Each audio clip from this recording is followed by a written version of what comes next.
இப்ப சொல்ற நல்லா கேட்டுக்கோ.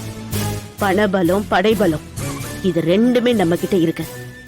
ஆனா வேலை கிட்ட இருக்கிறது ஒரே ஒரு பலம்தான், மூல பலம். அத மட்டும் வச்சுக்கிட்டுதான் இப்ப வரைக்கும் நம்மள தோக்கடிச்சுக்கிட்டே இருக்கான்.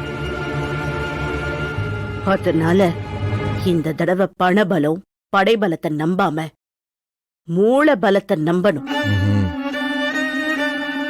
வேலை ஒரு மடங்கு யோசிச்சா நாம அவனை விட 3 மடங்கு ஜாஸ்தியா யோசிக்கணும். அப்பதான் அவனை நம்மளால ஜெயிக்க முடியும்.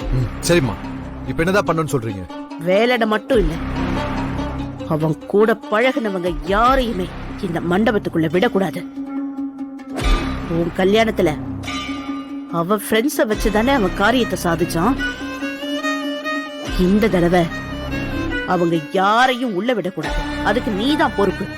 ஓகேமா, நான் பாத்துக்கிறேன். இந்த தடவை மிஸ்ஸே ஆகாதுமா. அது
கடவுளே, என்னையும் கார்த்தியையும் சேர்த்து வைக்கிறேன்னு வேலு அண்ணனும் வள்ளியும் போராடிட்டு இருக்காங்க. ஆனா நான் அவங்க கிட்ட கூட சொல்லாம இங்க வந்திருக்கேன். ஏன்னா எனக்கு கார்த்தியை பார்க்கணும், அவன் கிட்ட பேசணும், அவன் கிட்ட என்னை ஏத்துக்கோ, என்னை கல்யாணம் பண்ணிக்கோ அப்படி சொல்லி கேட்க போறது இல்ல. அவன் மனசுல என்னை பத்தி ஏதாவது தப்பா நினைச்சிருந்தா நான் எந்த தப்பும் பண்ணலன்னு சொல்லி அவனுக்கு புரிய வைக்கணும். என் மேல வெறுப்போ கோவமோ இருந்தா அதை போக்க வைக்கணும். அவ்வளவுதான். நான் கார்த்திய பார்த்து பேசுறதுக்கு கொஞ்சம் ஹெல்ப் பண்ணு. அது வரைக்கும் எந்த பிரச்சனையும் வராம பாத்துக்கோ ப்ளீஸ்.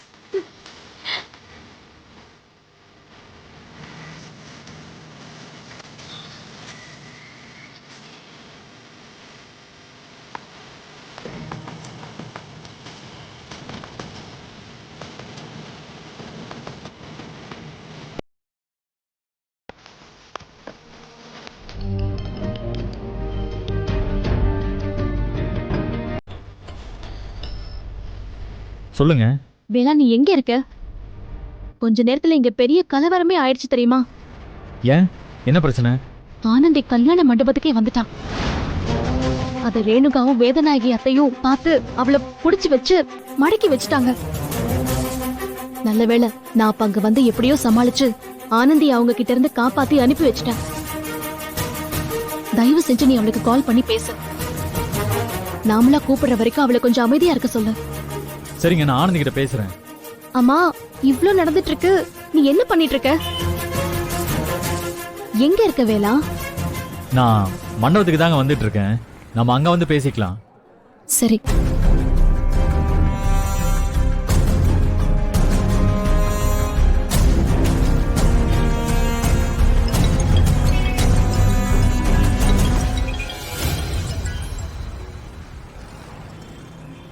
சொல்லுண்ணே. நீ எதுக்கு ஆனந்தி இப்ப மண்டபத்துக்கு போன? நான் தான் எல்லாத்தையும் பாத்துக்கிறேன்னு சொன்னேன்ல, அப்புறம் ஏன் இப்படி பண்ண?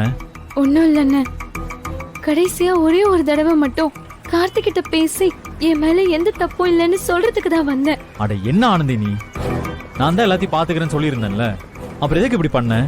அண்ணே போதும்ண்ணே, எனக்காக நீ பட்ட கஷ்டம் எல்லாம் போதும். இனிமே நீ எதுவும் பண்ண வேண்டாம். என் தலையில இதுதான் எழுதி இருந்தா அப்படியே நடந்துட்டு போட்டும். எனக்கு என்னன்னா, கடைசி வரைக்கும் கார்த்தியோட மனசுல என் மேல இருக்கிற கோபத்தோடயே இருப்பானோன்னு நினைச்சுதான் கவலையா இருக்கு. ஏய், அப்படியெல்லாம் எதுவும் இல்ல ஆனந்தி. கார்த்திக் உன் மேல எந்த கோபமும் இல்ல. அவன் இப்போ உன்னதான் லவ் பண்ணிட்டு இருக்கான். இது அவன் வாயாலே வள்ளிக்கிட்ட சொல்லியிருக்கான். இங்க பாரு, அதனாலதான் நீங்க 2 பேரும் பிரிஞ்சிடக்கூடாதுன்னு நான் இவ்வளவு போராடிட்டு இருக்கேன். தயவு செஞ்சு என் மேல நம்பிக்கை வச்சு வீட்டுக்கு போ. எல்லாரோட சம்மதத்தோடவும் உன்னை நான் மண்டபத்துக்கு வர வைக்கிறேன். கார்த்தியை உன் கழுத்துல தாலி கட்ட வைக்கிறேன். அது வரைக்கும் கொஞ்சம் பொறுமையா இரு, சரியா? இங்க பாரு, திரும்ப சொல்றேன் ஆனந்தி, நீ எதை பத்தி யோசிக்காம வீட்டுக்கு போ. நான் கூப்பிடும்போது மண்டபத்துக்கு வந்தா போதும், சரியா? ம்.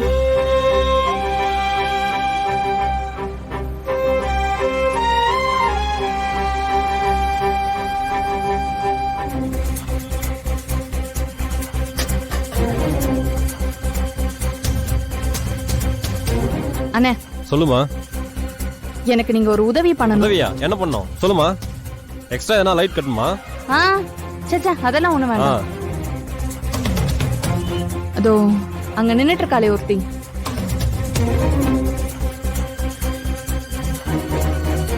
அவ தலை மேல ஏதாவது ஒரு பெரிய லைட்டை போட்டு அவ கதையை முடிக்கணும். எக்கோ, என்ன விளையாடுறியா? ஏதோ லைட் கட்ட சொல்லணும்னு பார்த்தா என்ன ஜெயிலுக்கு அனுப்ப பாக்குறியே. இதெல்லாம் வேலைக்கு ஆகுதுக்கா. யோ, சைலண்டா நான் சொல்ல வரதா முதல்ல கேளு.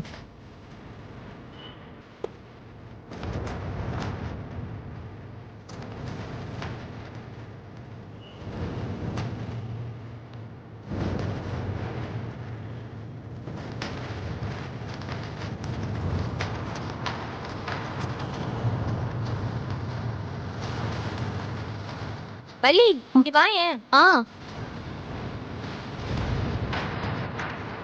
வெயிலுக்கெல்லாம் நீ போக மாட்ட. எனக்கு தெரிஞ்ச போலீஸை வச்சு இதை ஆக்சிடென்ட் கேஸா மாத்திடுவேன்.